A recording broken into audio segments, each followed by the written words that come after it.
ನಮಸ್ಕಾರ ಪ್ರೇಕ್ಷಕರೇ, ಬಿಸಿ ಸುದ್ದಿ ವಾಹಿನಿಯ ಕೋಟೆನಾಡಿನ ಕವಿಕಾವ್ಯ ಪರಿಚಯ ಕಾರ್ಯಕ್ರಮಕ್ಕೆ ತಮಗೆ ಅಭಿಮಾನದ ಸ್ವಾಗತ ಸುಸ್ವಾಗತ. ಬದುಕೆಂದರೆ ವಾಹ್ ಅಂತ ಬದುಕಿದವರುಂಟು, ಬದುಕೆಂದರೆ ಅಯ್ಯೋ ಯಾಕಪ್ಪ ಈ ಜೀವನ, ಈ ಬದುಕು ಬೇಕಾ ಅಂತೇಳಿ ನೊಂದವರು ಉಂಟು. ಆದರೆ ಮಾನವನಾಗಿ ಜನ್ಮ ತಾಳಿದ ಪ್ರತಿಯೊಬ್ಬ ಮನುಷ್ಯನು ಏರುಪೇರುಗಳ ಮಧ್ಯದಲ್ಲಿ ಬದುಕನ್ನು ಕಟ್ಟಿಕೊಳ್ಳಲೇಬೇಕು, ಸಾಗಲೇಬೇಕು. ಆ ನಿಟ್ಟಿನಲ್ಲಿ ತಮ್ಮ ತಮ್ಮ ಬಾಲ್ಯದ ಸಂಸ್ಕಾರ, ಸಹಕಾರ, ಸಹಾಯಗಳನ್ನು ಬಳಸಿಕೊಂಡು ಒಂದಷ್ಟು ಬದುಕನ್ನು ಕಟ್ಟಿಕೊಂಡು ಇತರರಿಗೆ ಮಾರ್ಗದರ್ಶನವಾಗಬಲ್ಲಂಥ ಅನೇಕರ ಪರಿಚಯವನ್ನು ಕಂಡಿದ್ದೇವೆ, ಕೇಳಿದ್ದೇವೆ. ಅಂತಹವರಲ್ಲಿ ಈ ಹೊತ್ತು ವೃತ್ತಿಯಿಂದ ಒಬ್ಬ ಶಿಕ್ಷಕರಾಗಿ, ಪ್ರವೃತ್ತಿಯಿಂದ ಲೇಖಕ, ಸಾಹಿತಿ, ವಾಗ್ಮಿ ಮತ್ತು ಒಬ್ಬ ಕವಿಮಿತ್ರರಾಗಿ ಬೆಳೆದವರು ನಿರಂಜನ ದೇವರಮನಿಯವರು. ಅವರನ್ನು ಈ ಕಾರ್ಯಕ್ರಮಕ್ಕೆ ಸ್ವಾಗತಿಸೋಣ. ಸರ್, ತಮಗೆ ಅಭಿಮಾನದ ಸ್ವಾಗತ ಸುಸ್ವಾಗತ. ನಮಸ್ಕಾರ. ನಿರಂಜನ ದೇವರಮನೆ ಅಂದ ತಕ್ಷಣ ಒಂದಷ್ಟು ಲೇಖನಗಳನ್ನು ಬರೆಯುವಂಥವರು, ಅನೇಕ ಸಭೆ ಸಮಾರಂಭಗಳಲ್ಲಿ ನಿರೂಪಣೆಯನ್ನು ಮಾಡ್ತಕ್ಕಂಥವರು, ಉಪನ್ಯಾಸ ಕೊಡುವಂಥವರು ಅನ್ನುವಂತಹ ಒಂದು ಮಾತು ಒಂದು ಕಡೆಯಾದರೆ, ಒಬ್ಬ ಕವಿಮಿತ್ರರಾಗಿ ತಾವು ಬೆಳೆದು ಬಂದದ್ದು ಮತ್ತೊಂದು ರೀತಿಯಾದಂತಹ ವಿಶೇಷ. ಈ ನಿಟ್ಟಿನಲ್ಲಿ ತಮ್ಮ ಬದುಕಿನ ಇವತ್ತಿನ ಏಳಿಗೆಗೆ ಬಾಲ್ಯ ಹೇಗೆ ನೆರಪಾಯಿತು ಅನ್ನುವಂಥದ್ದನ್ನು ಒಂದಷ್ಟು ಹಂಚಿಕೊಳ್ಳಿ. ನಿಮ್ಮ ಬಾಲ್ಯದ ದಿನಗಳು. ನಮ್ಮದು ಚಿತ್ರದುರ್ಗ ಜಿಲ್ಲೆಯ ಹೊಸದುರ್ಗ ತಾಲೂಕಿನ ಒಂದು ಮಧುರೆ ಗ್ರಾಮ ಅಂತ ಹೇಳಿ. ಮಧುರೆ. ನಾನು ಅಲ್ಲಿ ದೇವರ ಮನೆತನದಲ್ಲಿ ಹುಟ್ಟಿದಂಥವನು. ನಮ್ಮ ತಂದೆ ಈಶ್ವರಯ್ಯನವರು, ತಾಯಿ ಈರಮ್ಮನವರು ಅಂತೇಳಿ ಇದ್ದರು. ತಾಯಿ ಚಿಕ್ಕ ವಯಸ್ಸಿನಲ್ಲೇ ಕಳ್ಕೊಂಡ್ವಿ ತಾಯಿಯನ್ನು. ಅಕ್ಕಂದ್ರ ಇದರಲ್ಲಿ ನೆರಳಿನಲ್ಲಿ ಬೆಳೆದಂಥವ್ರು ನಾವು. ನಂತರ ನಾನು TCH ಮಾಡಿ, ನಂತರ ನಾನು PUC ಮಾಡಿ, ಹಾಗೆ ಪದವಿಯನ್ನು ಪಡೆಯುವಂತಹ ಸಂದರ್ಭದಲ್ಲಿ ನಾವು ಎಲ್ಲ ರಾಷ್ಟ್ರೀಯ ಸೇವಾ ಯೋಜನೆಯಲ್ಲಿ ಭಾಗವಹಿಸ್ತಿದ್ವಿ. ಅಂತಹ ಸಂದರ್ಭದಲ್ಲಿ ನಮ್ಮೂರಿಗೆ ಅವರು ರಾಷ್ಟ್ರೀಯ ಸೇವಾ ಯೋಜನೆಯನ್ನು ಹಾಕ್ಕೊಂಡ್ರಾಗ ಸಂದರ್ಭದಲ್ಲಿ ಕವಿಗೋಷ್ಠಿಯನ್ನು ಏರ್ಪಡಿಸಿದ್ರು. ಆಗ ಎಲ್ಲ ವಿದ್ಯಾರ್ಥಿಗಳ ಕವಿಗೋಷ್ಠಿಯಲ್ಲಿ ಭಾಗವಹಿಸಬೇಕು ಅನ್ನುವಂಥ ಆಶಯವನ್ನು ನಮ್ಮ NSS ಅಧಿಕಾರಿಗಳು ವ್ಯಕ್ತಪಡಿಸಿದಂಥ ಸಂದರ್ಭದಲ್ಲಿ ನಾನೊಂದು ಕವಿತೆಯನ್ನು ಆ ಸಂದರ್ಭದಲ್ಲಿ ಓದಿದೆ. ಆಗ ನಮ್ಮ ಪ್ರಾಧ್ಯಾಪಕರು, ಕನ್ನಡ ಪ್ರಾಧ್ಯಾಪಕರು ಹೇಳಿದರು, ಇದು ತುಂಬ ಚೆನ್ನಾಗಿದೆ, ಪ್ರಸ್ತುತ ದಿನಮಾನಕ್ಕೆ ಇದು ಒಂದು ಸಂದೇಶವನ್ನು ನೀಡುತ್ತೆ, ಆ ಕವಿತೆಯನ್ನು ನೀವು ಯಾವುದಾದ್ರು ಒಂದು ಪತ್ರಿಕೆಯಲ್ಲಿ ಕಳಿಸ್ಕೊಡ್ರಿ ಅಂದರು. ಆ ಸಂದರ್ಭದಲ್ಲಿ ನಾನು ಕನ್ನಡಪ್ರಭ ದಿನಪತ್ರಿಕೆಗೆ ಕಳಿಸ್ಕೊಟ್ಟೆ. ಅವರು ಪ್ರಕಟವನ್ನು ಮಾಡಿದರು. ಅಂದಿನಿಂದ ನನಗೆ ಒಂದು ರೀತಿ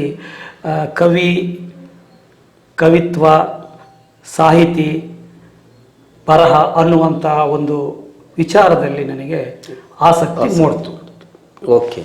ಈ ಬೆಳೆಯುವ ಹಂತದಲ್ಲಿಯೇ, ಅಂದರೆ ವಿದ್ಯಾಭ್ಯಾಸದ ಸಂದರ್ಭದಲ್ಲಿಯೇ ತಮಗೆ ಒಂದಷ್ಟು ಸಿಕ್ಕ ಪ್ರೋತ್ಸಾಹದ ಕಾರಣಕ್ಕಾಗಿ ಈ ಕ್ಷೇತ್ರಕ್ಕೆ ನೀವು ಬಂದ್ರಿ. ನಂತರ ನೀವು ವೃತ್ತಿ ಬದುಕನ್ನು ಕೈಗೊಳ್ತೀರಿ. ತದನಂತರದಲ್ಲಿ ನೌಕರಿಯಲ್ಲಿರುವಂತಹ ಸಹಧರ್ಮಿಣಿಯನ್ನು ಕಟ್ಕೊಳ್ತೀರಿ.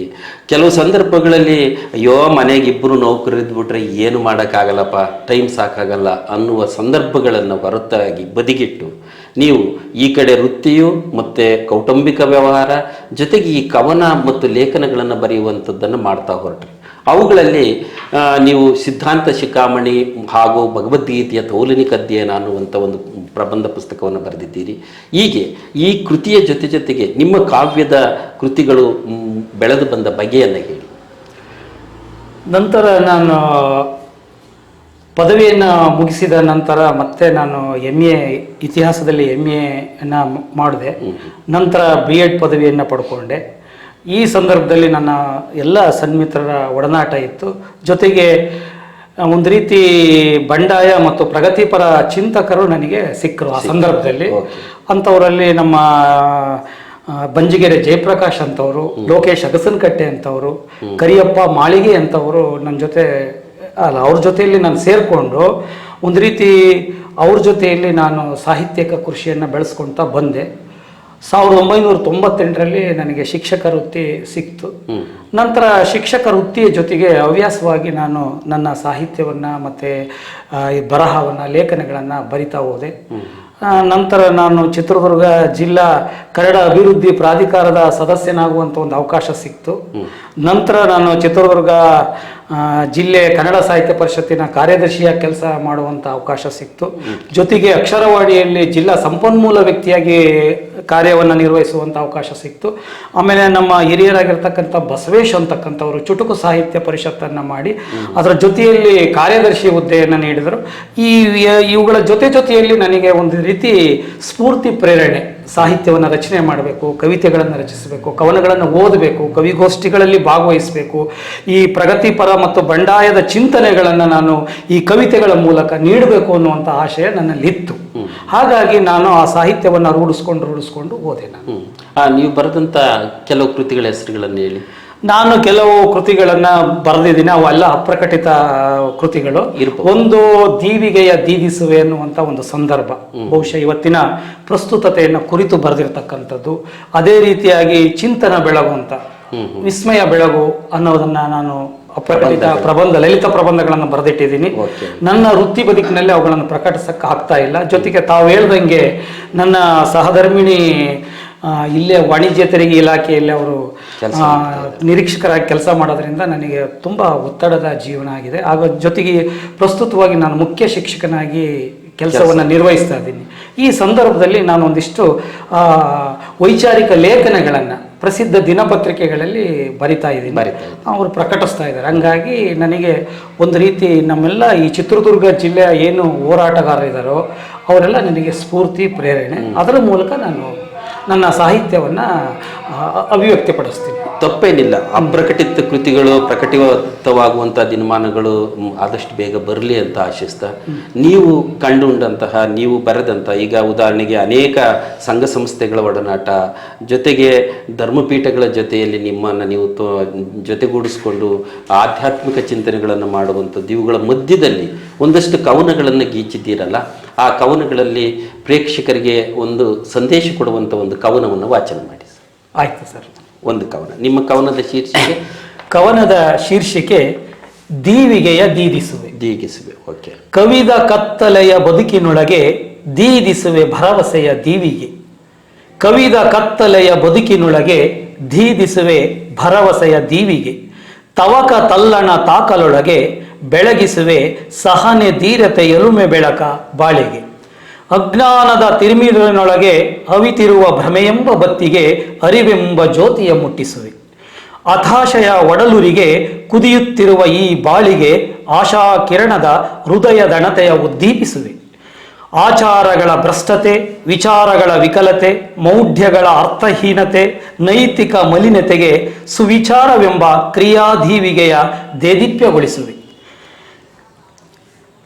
ಪ್ರಜಾಸತ್ತೆಯ ಜಾಗತೀಕರಣದ ವಿಕಾರ, ಆಧುನಿಕತೆಯ ಆತಂಕ, ಪ್ರಜಾಸತ್ತೆಯ ಕುಸಿತ, ರಾಜಕಾರಣದ ಕಲುಷಿತ, ನೀರ ಹಂಚಿಕೆಯ ಹಾಲಾಹಲ, ಈ ಅವೈಜ್ಞಾನಿಕ ಏರಿಳಿತಗಳ ಬಿರುಗಾಳಿಗೆ ಸಿಕ್ಕಿ ಒಯ್ದಾಡುವ ಹಡಗಿಗೆ ಸದ್ಬುದ್ಧಿ ಸತ್ಕಾರ್ಯಗಳ ಸನ್ಮಾರ್ಗಗಳ ಸಾಲು ಸಾಲು ದೀಪಸ್ತಂಭಗಳ ಜೋಡಿಸುವೆ. ಸೌಹಾರ್ದ ಸಮನ್ವಯ ಸಹಬಾಳ್ವೆಗಳೆಲ್ಲ ಸೊರಗುತ್ತಿರುವ ಈ ಸರಿಹೊತ್ತಿನಲ್ಲಿ ಅಂತಃಸಾಕ್ಷಿಯ ಆತ್ಮತೇಜ ಮೂಡಿಸಿ ಎದೆಯ ದೀಪ ಹೊತ್ತಿಸಿ ಈ ನಾಡ ಕಟ್ಟುವೆ. ವಿಕೃತಿಯ ಜಾಲತಾಣಗಳ ಜಾಲಾಡಿ ಸಂಸ್ಕೃತಿಯ ಸುಧೀವಿಗೆಯ ರಾರಾಜಿಸುವೆ. ಮಾನವ ಕೋಟಿಯ ಮನೆಯ ಕಟ್ಟಿ ಮಾನವೀಯತೆಯ ಮಹಾಮನೆಯ ಮಾಡಿ ಮಹದಾನಂದದ ದೀವಳಿಗೆ ಆಚರಿಸುವೆ. ಹಣತೆ ಆರುವ ಮುಂಚೆ ಜೀವನ ಸಾರ್ಥಕ್ಯದ ಸೊಡರ ಚಾಚಿ ಸಾತ್ವಿಕ ಸಮಷ್ಟಿಯ ಬಯಲ ಬಿತ್ತಿ ಅನಂತ ದಾರಿಗಳ ದೀವಿಗೆಯಾಗಿ ಪ್ರಜ್ವಲಿಸಿ ಆತ್ಮಸ್ಥೈರ್ಯದ ಹಣತೆಯಾಗಿ ಸದಾ ನಿಲ್ಲುವೆ. ಅಂದರೆ ಈ ದೀವಿಗೆಯ ದೀಗಿಸುವೆ ಅನ್ನುವಂತಹ ಕವನದ ಆಶಯ ಒಂದು ರೂಪಕ ಅಥವಾ ಪ್ರತಿಮೆಯ ರೂಪಕವಾಗಿರುವಂಥ ದೀವಿಗೆಯನ್ನು ಕುರಿತು ಹೇಳಿದ್ದು, ಅಥವಾ ನಮ್ಮನ್ನು ನಾವು ಒಂದು ದೀವಿಗೆಗೆ ಹೋಲಿಸಿಕೊಂಡದ್ದು? ಈಗ ನಮ್ಮ ರಾಷ್ಟ್ರಕವಿ ಕುವೆಂಪು ಅವರು ಒಂದು ಮಾತು ಹೇಳ್ತಾರೆ, ತುಂಬಾ ಚೆನ್ನಾಗಿದೆ. ಓ ನನ್ನ ಚೇತನ ಆಗು ನೀ ಅನಿಕೇತನ, ರೂಪಗಳನ್ನು ದಾಟಿ ನಾಮಕೋಟಿಗಳನ್ನು ಮೀಟಿ ಎದೆಯ ಬಿರಿಯ ಭಾವದೀಟಿ ಓ ನನ್ನ ಚೇತನ ಅನ್ನುವಂಥ ಆಶಯವನ್ನು ವ್ಯಕ್ತಪಡಿಸ್ತಾರೆ. ಅದೇ ರೀತಿ ನಮ್ಮ KS ಇವರು ನರಸಿಂಹಸ್ವಾಮಿ ಅವರು ಹೇಳ್ತಾರೆ, ಸುತ್ತಲೂ ಕವಿಯುವ ಕತ್ತಲೆಯೊಳಗೆ ಪ್ರೀತಿಯ ಹಣತೆ. GS ಸುತ್ತಲೂ ಪ್ರೀತಿಯ ಹಣತೆ ಹಚ್ಚೋಣ, ಹೌದು. ಬಿರುಗಾಳಿಗೆ ಒಯ್ದಾಡುವ ಹಡಗನ್ನು ಎಚ್ಚರದಲ್ಲಿ ಮುನ್ನಡೆಸೋಣ ಅನ್ನುವಂಥದ್ದು ನಮ್ಮ ಡಾಕ್ಟರ್ ಸಿದ್ಧಲಿಂಗಯ್ಯನವರು ದೂರವಾದ ಹೃದಯಗಳಲ್ಲಿ ಮೈತ್ರಿ ಭಾವ ಸುಳಿಯಲಿ, ಜನಸ್ತೋಮದ ಸಿರ ನಡುವೆ ಬಾಂಧವ್ಯದ ಹೂಗಳರಳಲಿ, ಸಮಾನತೆಯ ಸಂತಸವನ್ನು ಋತು ವಸಂತ ಸಾರಲಿ, ವಸಂತ ಸಾರಲಿ ಎನ್ನುವಂತಹ ಕವಿತೆಯ ಸಾಲುಗಳು ನನಗೆ ಇವು ಸ್ಫೂರ್ತಿ. ಪ್ರಸ್ತುತ ದಿನಮಾನದ ಸಂದರ್ಭಗಳಲ್ಲಿ ಆಗ್ತಿರ್ತಕ್ಕಂಥ ಒಂದು ಕಲುಷಿತ ವಾತಾವರಣವನ್ನ ನಮ್ಮ ಒಂದು ಚೈತನ್ಯದ ಆತ್ಮ ಜಾಗೃತಿಯ ಮೂಡಿಸುವ ಮುಖೇನ ಇಂಥ ಒಂದು ಕರೆಯನ್ನು ಕೊಡುವಂತಹ ಆಶಯ ನನ್ನದಾಗಿದೆ. ಅಂದ್ರೆ ಜ್ಯೋತಿ ತಾನು ಉರಿದು ಬೇರೆಯವರಿಗೆ ಬೆಳಕು ಕೊಡುವ ರೀತಿ ಮಾನವನೂ ಒಂದು ಜ್ಯೋತಿಯಾಗಿ ಪ್ರಜ್ವಲಿಸಿ ದೇದೀಪ್ಯಮಾನಿಗೆ ಬೆಳಗಿ ಇತಿಹಾಸದ ಪುಟ ಸೇರಿದ್ರು ಅದರ ಬೆಳಕು ಮರುಕಳಿಸಿದಂತೆ ಇರಲಿ ಅನ್ನುವಂಥ ನಿಮ್ಮ ಆಶಯ ಬಹಳ ಉತ್ತುಂಗವಾಗಿತ್ತು. ಮತ್ತೊಂದು ಕವನವನ್ನು ವಾಚನ ಮಾಡಿಸಿ. ಇದು ಕನ್ನಡ ಪ್ರಭದಲ್ಲಿ ಬಂದಂಥದ್ದು ಪ್ರಪ್ರಥಮ ಕವನ. ಜಾಡು, ಕವಿತೆಯ ಶೀರ್ಷಿಕೆ ಜಾಡು. ಜಾಡು. ನಾವೆಲ್ಲರೂ ಹೊರಟಿಯೆವು ಅಂತ್ಯದ ಆನಂದದ ಬೀಡಿಗೆ, ನಾವೆಲ್ಲರೂ ಹೊರಟಿಯೆವು ಅಂತ್ಯದ ಆನಂದದ ಬೀಡಿಗೆ, ಆದರೆ ನಮ್ಮದೇ ಆದ ಜಾಡಿನಲ್ಲಿ, ಆದರೆ ನಮ್ಮದೇ ಆದ ಜಾಡಿನಲ್ಲಿ. ಅವರವರ ಜಾಡುಗಳು ಅವರಿಗೆ ಶ್ರೇಷ್ಠ, ಅವುಗಳ ರಂಗು ರಂಗಿನ ವರ್ಣ ವಿಶಿಷ್ಟ. ಇದಕ್ಕಿದೆ ಸಾಕ್ಷಿ ಭವ್ಯ ಭಾರತ. ಇಲ್ಲಿ ಕಾಣುವರು ಅದ್ಭುತ ಶಕ್ತಿಗಳ, ಅಲ್ಲಿ ತೋರುವರು ವಿಚಿತ್ರ ಪವಾಡಗಳ, ಮತ್ತೆ ತರುವರು ಅಘಟಿತ ಸಂಗತಿಗಳ, ಎಲ್ಲೆಲ್ಲಿಯೂ ತೋರುವರು ಅನೀತಿ ಅಶಾಂತಿಗಳ. ಹೀಗೆ ಸೇರುವರು ಎಲ್ಲರೂ ಒಂದೇ ಬೀಡಿಗೆ. ಸೂರ್ಯ ಒಬ್ಬ, ಕಿರಣಗಳು ಹಲವು ಎಂಬುದರ ಪರಿವೇ ಇಲ್ಲದ ನಮಗೆ ಬಾಬರಿ ಬೇರೆ ಶ್ರೀರಾಮ ಬೇರೆ ಎನ್ನುತ್ತಾ ನಡೆದಿಹೆವು ನಮ್ಮದೇ ಆದ ದಾರಿಯಲ್ಲಿ. ಕೊನೆಯಲ್ಲಿ ಸಿಗುವುದು ಒಂದೇ ಸ್ಥಾನ, ಅದೇ ಮಹನೀಯರು ಹೇಳಿರುವ ಶಾಂತಿಯ ಸಚ್ಚಿತ್ ಆನಂದದ ತಾಣ. ಓಕೆ, ಇದರ ಸಂದೇಶ ಏನು? ಈಗ ನಮ್ಮಲ್ಲಿ ಭಾರತ ಒಂದು ಇತಿಹಾಸದ ಪರಂಪರೆಯಲ್ಲಿ ತುಂಬ ಒಂದು ಭಿನ್ನತೆಯನ್ನು ಕಾಣ್ತೀವಿ. ಆ ಭಿನ್ನತೆಯಲ್ಲಿ ಸಮನ್ವಯತೆಯನ್ನು ನಾವು ಕಾಣಬೇಕು ಅಂತಕ್ಕಂಥದ್ದು, ಸೌಹಾರ್ದತೆಯನ್ನು ಕಾಣಬೇಕು, ಸಮಾನತೆಯನ್ನು ಕಾಣಬೇಕು ಅನ್ನುವಂಥ ಆಶಯ ಇದರಲ್ಲಿ ಅಡಗಿದೆ. ಎಲ್ಲರೂ ಒಂದೇ, ನಾವೆಲ್ಲ ಒಂದೇ. ಒಂದು ಕವಿ ಹೇಳ್ತಾನೆ, ಎಲ್ಲರಿಗೊಂದೇ ಭೂತಲವೆಂದೇ ಎಲ್ಲರಿಗೂ ಭಗವಂತನು ತಂದೆ, ಸರ್ವರಿಗೊಂದೇ ಸೂರ್ಯನ ಕಣ್ಣು, ವಿಧ ವಿಧ ಸಸ್ಯಕ್ಕೆ ಒಂದೇ ಮಣ್ಣು, ಏತಕ್ಕೆ ಯುದ್ಧವು ಏತಕ್ಕೆ ಜಿದ್ದು, ಎಲ್ಲರೂ ಒಂದೇ ಮನೆಯೊಳಗಿದ್ದು ಅನ್ನುವಂಥ ಆಶಯವನ್ನು ಇಟ್ಟುಕೊಂಡು ನಾನು ಈ ಕವಿತೆಯನ್ನು ರಚನೆ ಮಾಡಿರ್ತಕ್ಕಂಥದ್ದು. ನಿಮ್ಮ ಆಶಯ ಮತ್ತು ನಿಮ್ಮ ಬರವಣಿಗೆ ಒಂದು ವಿವಿಧತೆಯಲ್ಲಿ ಏಕತೆಯನ್ನು ಸಾಧಿಸುವ ರಾಷ್ಟ್ರ, ಒಂದು ಬಲಿಷ್ಠ ರಾಷ್ಟ್ರವಾಗಿ ಮುನ್ನಡೆಯಲಿ ಎನ್ನುವ ಆಶೆ ಇದೆ. ಆದರೆ ಇತ್ತೀಚಿನ ವಿದ್ಯಮಾನಗಳನ್ನು ಗಮನಿಸಿದಾಗ ಈ ಸಾಕಾರಗೊಳಿಸೋದಕ್ಕೆ ಸಾಕಷ್ಟು ಶ್ರಮ ಪಡಬೇಕು ಅಂತ ಅನಿಸುತ್ತಲ್ವ? ಅನ್ನಿಸ್ತಾ ಇದೆ. ಯಾಕಂದರೆ ಇವತ್ತಿನ ಅವರವರದೇ ಜಾಡಿನಲ್ಲಿ ಅವರವರೇ ನುಗ್ಗುತ್ತಾ ಇರಬೇಕಾದ್ರೆ ಅವ್ರನ್ನೆಲ್ಲ ಒಂದು ಮೂಲ ಸೆಲೆಗೆ ತಂದು ಒಂದು ಸಂಸ್ಕೃತಿಯ ನಾಡನ್ನು ಕಟ್ಟಿ ಇದರ ಭವ್ಯತೆಯನ್ನು ಎತ್ತಿಡಿಬೇಕಾದಂಥ ನಿಟ್ಟಿನಲ್ಲಿ ಸರ್ವರೂ ಒಗ್ಗೂಡಬೇಕಾದಂತಹ ಎಲ್ಲ ರೀತಿಯಾದಂಥ ಮನಸ್ಸುಗಳನ್ನು ಒದ್ದುಗೂಡಿಸುವ ಒಂದಷ್ಟು ಚಿಂತನೆಗಳು ನಡೀಬೇಕಾಗಿದೆ. ಆ ನಿಟ್ಟಿನಲ್ಲಿ ನಿಮ್ಮ ಕವನದ ಜಾಡು ಭಾಳ ಉನ್ನತ ಮಟ್ಟಕ್ಕೆ ಹೋಗಲಿ. ನಿಮ್ಮ ಅಪ್ರಕಟಿತ ಕೃತಿಗಳು ಆದಷ್ಟು ಬೇಗ ಪ್ರಕಟಿತಗೊಳ್ಳುವ ದಿನಮಾನಗಳನ್ನು ಎದುರು ನೋಡೋಣ ಅಂತ ಆಶಿಸ್ತಾ ನಮ್ಮ ಕರೆಗೆ ಹೋಗ್ಬಿಟ್ಟು ಈ ದಿನ ನಮ್ಮೊಟ್ಟಿಗೆ ಹಲವು ವಿಚಾರಗಳನ್ನು ಹಂಚಿಕೊಂಡಿದ್ದಕ್ಕಾಗಿ ಬಿಸಿ ಸುದ್ದಿ ವಾಹಿನಿ ಬಳಗದ ಪರವಾಗಿ ನಿಮಗೆ ವಂದನೆಗಳು. Thank you. ಪ್ರೇಕ್ಷಕರೇ, ಮತ್ತೊಬ್ಬ ಕವಿ ಮಿತ್ರರೊಂದಿಗೆ ಮುಂದಿನ ವಾರ ಭೇಟಿ ಆಗ್ತೀನಿ. ಅಲ್ಲಿಯವರೆಗೂ ನಮಸ್ಕಾರ.